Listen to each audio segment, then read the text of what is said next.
नमस्कार विद्यार्थियों, मैं सुनीता गौतम आपका स्वागत करती हूँ ज्ञान सागर चैनल पर। पिछले वीडियो में हमने मनुष्यता पाठ का पहला भाग पढ़ा था। आज हम उसी पाठ के दूसरे भाग को पढ़ेंगे और उसका भाव समझेंगे। आइए ये पंक्तियाँ हैं। अनंत अंतरिक्ष में अनंत देव है खड़े, समक्ष ही स्वभाव जो बढ़ा रहे बड़े बड़े। परस्पर अवलंब से उठो तथा बढ़ो सभी, अभी अमर्त्य अंक में अपंक हो पढ़ो सभी। रहो न यों कि एक न एक का काम सरे, वही मनुष्य है जो मनुष्य के लिए मरे। अनंत, अनंत का मतलब होता है जिसका अंत न हो। असीमित, समक्ष यानी सामने, स्वभाव यानी अपनी भुजाएं, परस्पर अवलंब यानी एक दूसरे की सहायता से। अमर्त्य, अमर्त्य का मतलब होता है अंक अर्थात देवता की गोद। अपंक यानी कलंक रहित, काम सरे यानी काम निकले। कवि के अनुसार इस असीम आकाश में असंख्य देवता गण विराजमान है। अनंत अंतरिक्ष में अनंत देव है खड़े। इस अनंत अंतरिक्ष में, इस असीमित आकाश में, अनंत आकाश में असंख्य देवता गण विराजमान है और वे अपने हाथ बढ़ा करके, समक्ष ही स्वभाव जो बढ़ा रहे बड़े बड़े, वे अपने हाथ बढ़ा करके उदार हृदय, दयालु और परोपकारी मनुष्य के लिए स्वागत के लिए खड़े हुए हैं। परस्पर अवलंब से उठो तथा बढ़ो सभी, अर्थात इसलिए तुम इस परस्पर एक दूसरे के सहयोग से ऊंचाइयों को प्राप्त करो।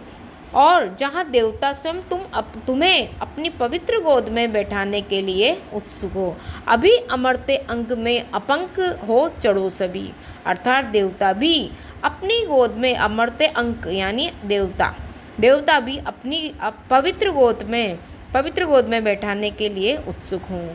देवता की पावन गोद में स्थान पाने के लिए अर्थात अमृत पाने के लिए तुम इस मरणशील संसार में निष्कलंक जीवन व्यतीत करते हुए, अपंक मतलब निष्कलंक जीवन व्यतीत करते हुए एक दूसरे के कल्याण के लिए कार्य करो। रहो न यों कि एक ही न एक का काम सरे, वही मनुष्य है जो मनुष्य के लिए मरे। इन्हीं गुणों के माध्यम से हम जीवन में उत्कृष्टता को प्राप्त कर सकते हैं। हमारे जीवन का उद्देश्य दूसरों को कल्याण करते हुए स्वयं अपना उद्धार करना होना चाहिए। तुम इस तरह मत जियो कि एक दूसरे के काम न आ सको। रहो न यों कि एक न एक का काम सरे, मतलब कि इस प्रकार से जीवन व्यतीत मत करो कि तुम किसी के काम न आ सको, तुम्हारे होने से कोई किसी को काम न बने। सच्चा मनुष्य वही है जो अन्य मनुष्यों के काम आए। कवि परस्पर सहायता द्वारा कार्यों को सिद्धि को महत्वपूर्ण मानता है। उद्बोधन शैली के साथ सामासिक शब्दावली का प्रयोग किया गया है। बड़े बड़े में इसमें पुनरुक्ति प्रकाश अलंकार का प्रयोग है। अनंत अंतरिक्ष और अमर्त्य अंक अ की आवृत्ति हुई है, इसलिए यहाँ पर अनुप्रास अलंकार का प्रयोग हुआ है। कवि यहाँ पर कलंक रहित जीवन जीने की प्रेरणा दे रहा है और खड़ी बोली की रचना का प्रसंगानुसार तत्सम शब्दों का प्रयोग इसमें हुआ है। अब हमारी अगली पंक्ति है काव्यांश 7। मनुष्य मात्र बंधु है, यही बड़ा विवेक है। पुराण पुरुष स्वयंभू पिता प्रसिद्ध एक है।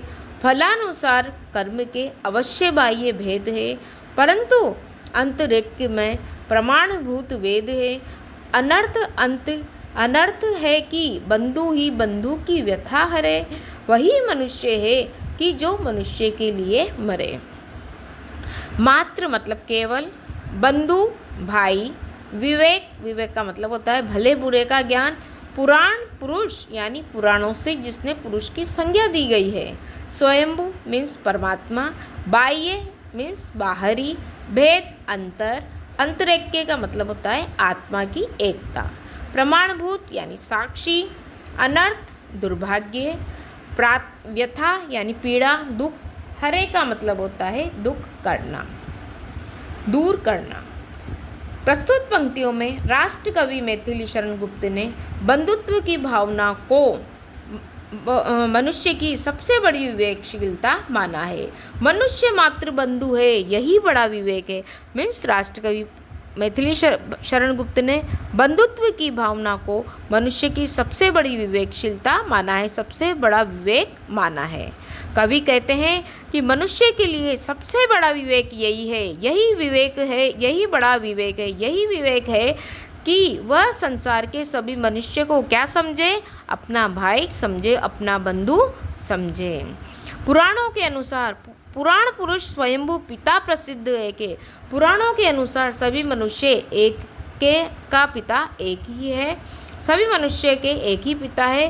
वह कौन है? स्वयंभू यानी परमात्मा। सब हम उनकी संतान हैं। यह ठीक है कि फलानुसार कर्म के अवश्य बाह्य भेद है। यह ठीक है कि विविध कर्मों के अनुसार फलानुसार सब आपस में भिन्न भिन्न है, अर्थात जिसने जैसे कर्म किया है उसे वैसा ही जन्म मिला है। किसी भी प्रकार जिस प्रकार से जैसे कर्म करते हैं उसको वैसा ही फल की प्राप्ति होती है और वैसे ही जन्म मिलता है। परंतु आंतरिक दृष्टि से सभी एक हैं और एक समान है, सभी आत्मा है, सभी जीव है, लेकिन बाह्य दृष्टि से सब अलग अलग है। स्वयं वेद इसका साक्षी है, परंतु अंतरेक में प्रमाणभूत वेद है, परंतु वेद इसकी आंतरिक एकता का साक्षी है। अतः संसार में यह सबसे बड़ा पाप है कि कोई व्यक्ति अपने बंधु का कष्ट न हरे। अर्थात हमको सबकी परेशानियों को, सबकी बाधाओं को, सबके कष्ट को दूर करना चाहिए। सच्चा मनुष्य वही है जो अन्य पुरुषों के लिए, अन्य मनुष्यों के लिए जीता है और मरता है। तो कवि ने इस काव्यांश के माध्यम से मनुष्य को मिलजुल कर एक दूसरे का सहयोग करने का संदेश दिया है। मनुष्य मात्र और पुराण पुरुष पिता प्रसिद्ध में अनुप्रास अलंकार का यहाँ पर प्रयोग हुआ है। अगला काव्यांश है हमारा काव्यांश 8, अंतिम चरण। चलो अभिष्ट मार्ग में सहर्ष खेलते हुए, विपत्ति विघ्न जो पड़े उन्हें ढकेलते हुए। घटे न हेल मेल, हाँ बढ़े न भिन्नता कभी। अतर्क एक पंथ के सतर्क पंथ हो सभी।